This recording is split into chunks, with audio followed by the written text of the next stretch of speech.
Today I am going to speak about the 10th constitutional amendment by which Dadra and Nagar Haveli, the two enclaves which were then part of a Portuguese colony in India, became integrated into India and became the 7th union territory in the first schedule to the Indian Constitution in 1960. Now this is very interesting because this event happened because of the judgment delivered by the International Court of Justice on 12th of April 1960. Portugal took India to the International Court of Justice in the year 1955, alleging that India had violated its obligations under the international law and had not helped Portugal in defeating the insurgency which was happening in Dadra and Nagar Haveli, despite of having knowledge of the said insurgency. In the year 1947, when India gained independence from the British, India also sought the transfer of the territories which are under the Portuguese control and occupation. The Portuguese had established their colonies in Goa, Daman and Diu. Now Daman also had two enclaves, namely Dadra and Nagar Haveli, which were at the distance of 40 kilometers from Daman. And the Portuguese had to pass through Indian territory to reach Dadra and Nagar Haveli. Now in the year 1954, there was a lot of agitation going on with regards to the residents of Dadra and Nagar Haveli and Goa seeking independence from the Portuguese colony. India was also diplomatically seeking the territories of Goa, Daman and Diu. However, the Portugal authorities were denying the transfer of these territories as they believed that they were integral part of Portugal. On 21st July 1954, rebels attacked the Dadra administration and took over its control and declared itself to be independent.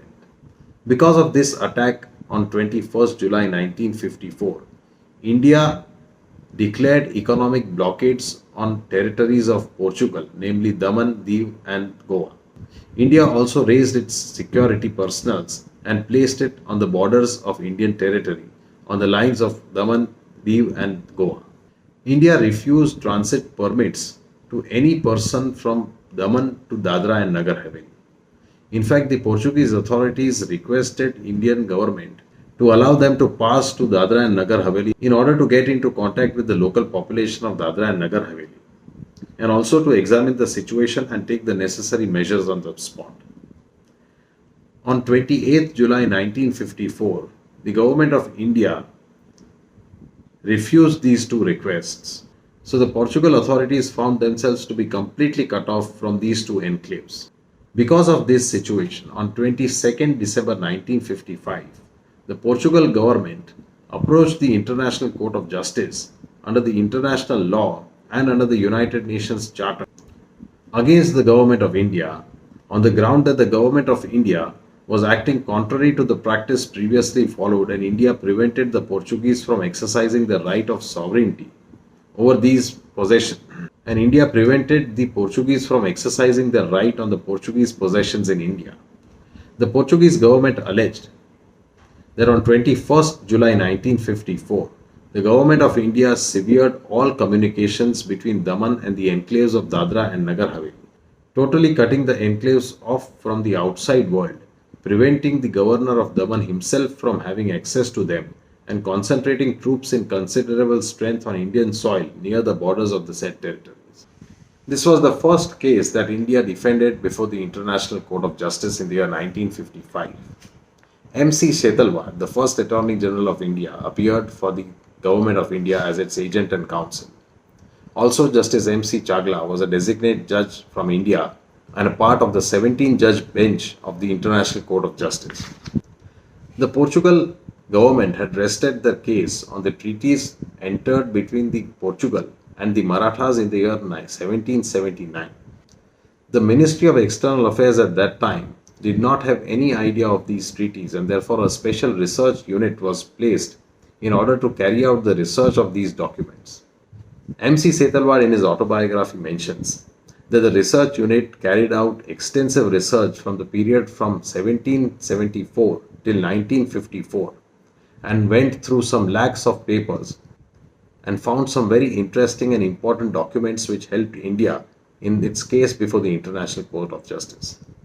In fact, they found documents which provided that the Portuguese did not have any title over the properties in Dadra and Nagar Haveli, and they did not have any sovereign rights over these areas. In fact, what the Marathas had given them in the year 1779 was only jagirs and not sovereign rights over these areas. So these documents became very important for its defense before the International Court of Justice. The International Court of Justice, after extensive hearing in the case, finally decided by its judgment on 12th April 1960, whereby it held that there appears that the Treaty of 1779 and the Sanads of 1783 and 1785 were intended by the Marathas to effect in favor of the Portuguese only a grant of a jagir and not to transfer sovereignty over the villages to them. With regards to the right of passage, the International Court found that with regards to the private persons, civil officials and goods in general, there existed during the British and post-British periods a constant and uniform practice allowing free passage between Daman and the enclaves. The practice having continued over a period extending beyond a century and a quarter, unaffected by the change of regime in respect of the intervening territory, which occurred when India became independent. The court is, in view of all the circumstances of the case, satisfied that practice was accepted as law by the parties and has given rise to a right and a correlative obligation. The court therefore holds that Portugal had in 1954 a right of passage over intervening Indian territory between coastal Daman and the enclaves and between the enclaves in respect of private persons, civil officials and goods in general, to the extent necessary as claimed by Portugal for the exercise of its sovereignty over the enclaves and subject to the regulation and control of India.